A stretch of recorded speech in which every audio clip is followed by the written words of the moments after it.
Hello, good evening, and welcome back. Yet another incel mass shooting. So in Germany shooting investigation into deeply racist gunmen's links. This is, of course, taking a very strong narrative, seeing it to the BBC, and we will get into the Spiegel's take on it later, being a German publication themselves, into this person, 43-year-old man, Tobias R. So it's in relation to Germany's privacy laws that they can't say the full last name. Oh, what a mystery. That he was just an absolute mad lad, and no, not in a good way, I just mean insane, and yet still had a gun license. So say what you will about Germany's strict gun laws, but maybe they're not quite doing their job. If only these people would be allowed to defend themselves.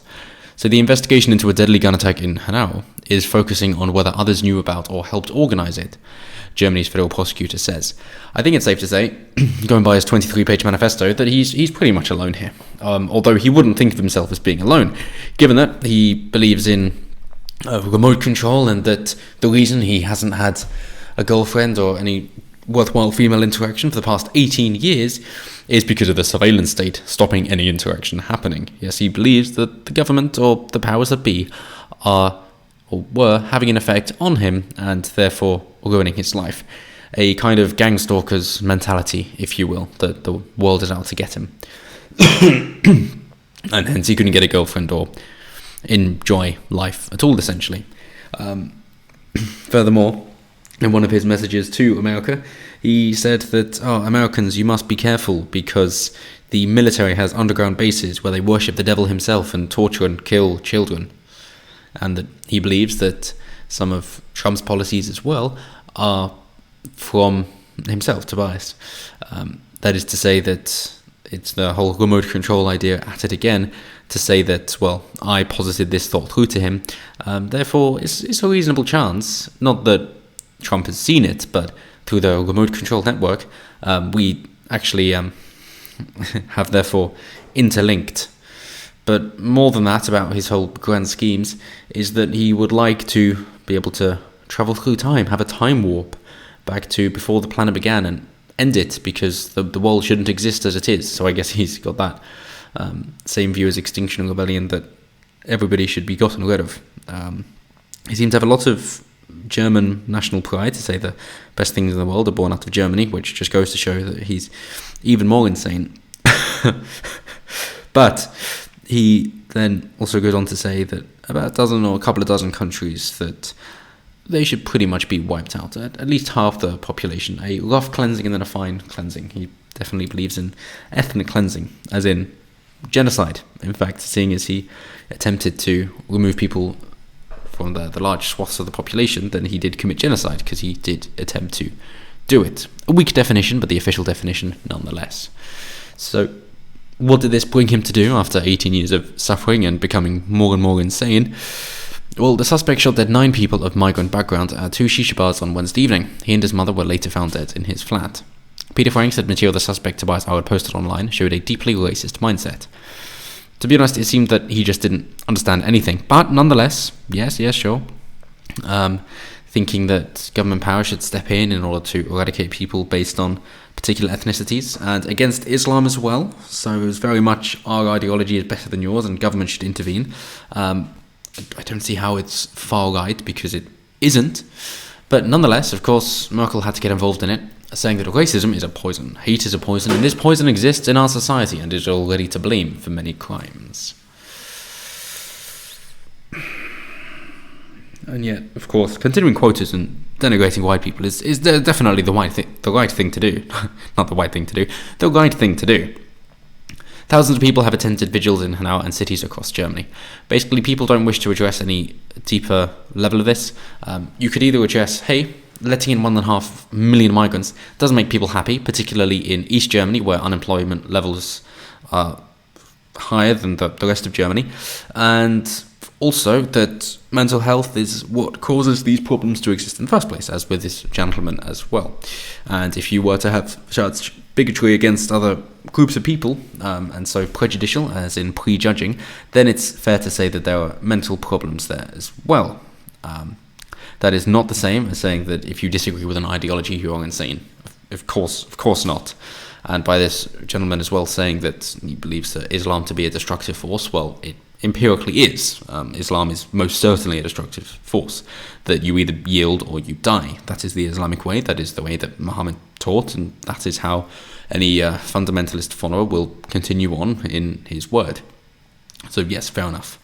Does that mean anyone from that country is evil? No, of course it bloody doesn't. But nonetheless, I think the obvious needs to be stated, given how things are easily clipped, taken out of context, and used against anybody that the left disagrees with. But it is worth mentioning that, yes, he fired in two areas. Shisha bar, taking out 9 people.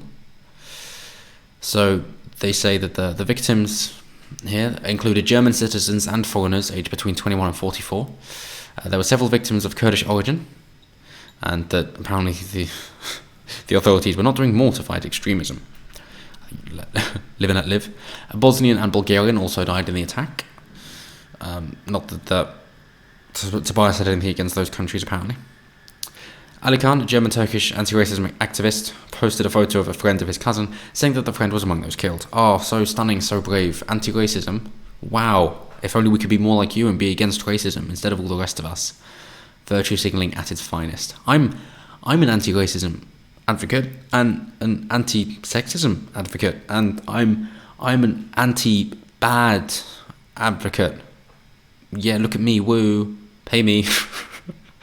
Writing on Twitter, who cares? Where is the protection? Yes, we need even more government intervention. So they both wanted government intervention. So London-based German counterterrorism expert, oh no, Peter Neumann, said the text contained various but mostly extreme right views. I think he means right wing. Still wrong, but maybe he means right views and he agrees with them. With a do-it-yourself ideology cobbled together out of parts found on the internet. We will go through after he says the pattern is clear, not at all new.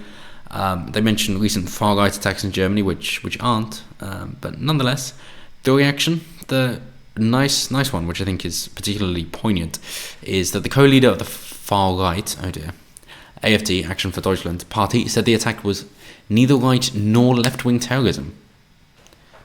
Ooh. But the actions of a madman. Politicians from the rest of the political spectrum accused the expressly anti-Islam and anti-immigration AfD of stirring up anti-foreigner hatred. Right. Yes. Fair enough, anti-Islam, anti-immigration. Yeah. Yep, it is. Is anti-foreigner hatred? Not really. No.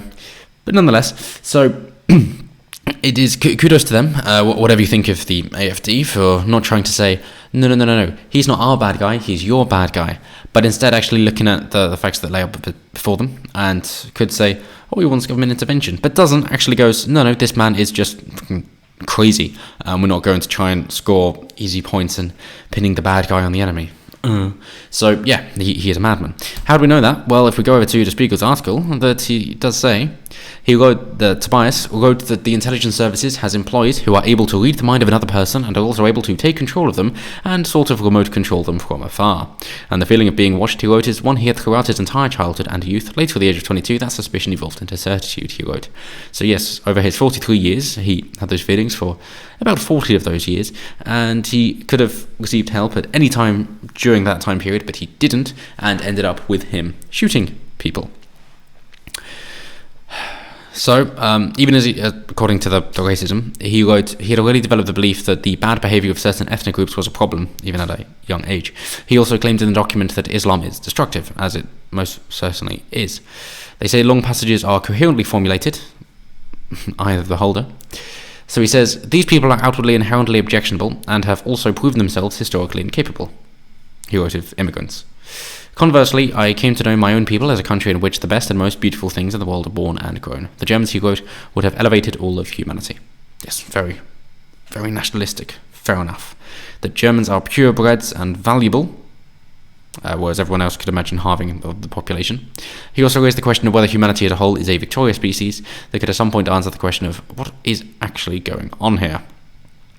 So he mentions having to destroy the planet we call home before the first life emerged many billions of years ago, because we can't let everything that has happened on this earth, the millions of times people have suffered, to stand as it is. He mentions that, these movies took my ideas because of the whole remote control idea. So he goes on to say that he's apparently linked with Trump, and he's so clever. The military takes people in underground bases where they worship the devil himself, abuse, torture, and kill little children. And on the next to last page of the letter, he wrote, "I've thus been privileged to think in terms of these milestones over the past 18 years and to train my brain capacity based on these strategic cues." So clearly the writings of a madman, as coherently formulated as it may or may not be, but to try and pin this on a left or right-wing problem, I think is disingenuous at best and evil at worst. But nonetheless, this has certainly happened, and to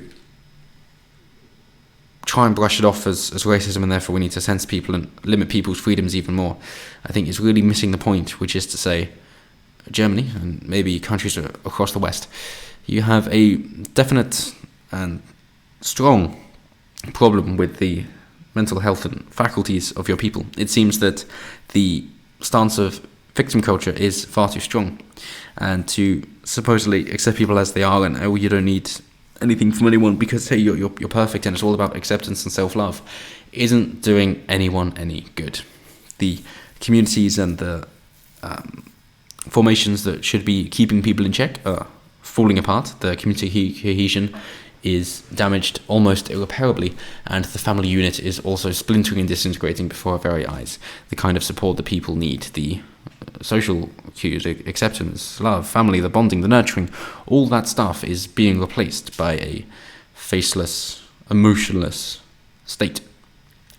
And say what you will about the effectiveness of the state, but I don't think I could ever be persuaded that the emotionless state will ever be more powerful or nurturing or effective than a family.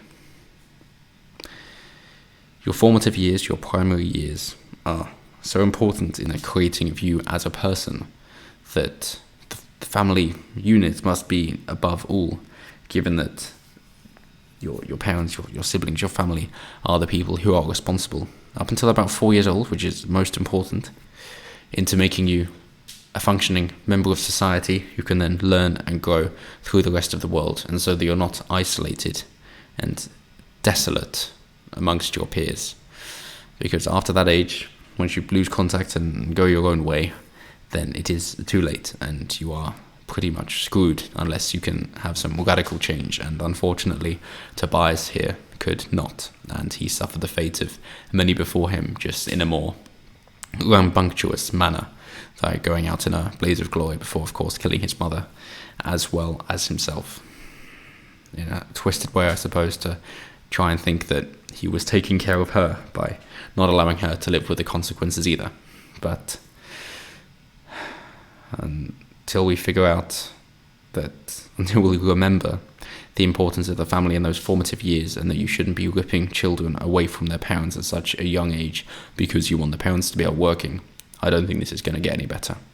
So why don't we go back to focusing on the individual, what's best for them, allow them to do what they want to do, what is important to them, and these nurturing environments will come back just as they once were, and perhaps we can have a more fruitful and even loving society once again. Maybe this is the whole imagined world that John Lennon envisioned. But until next time, have a good one.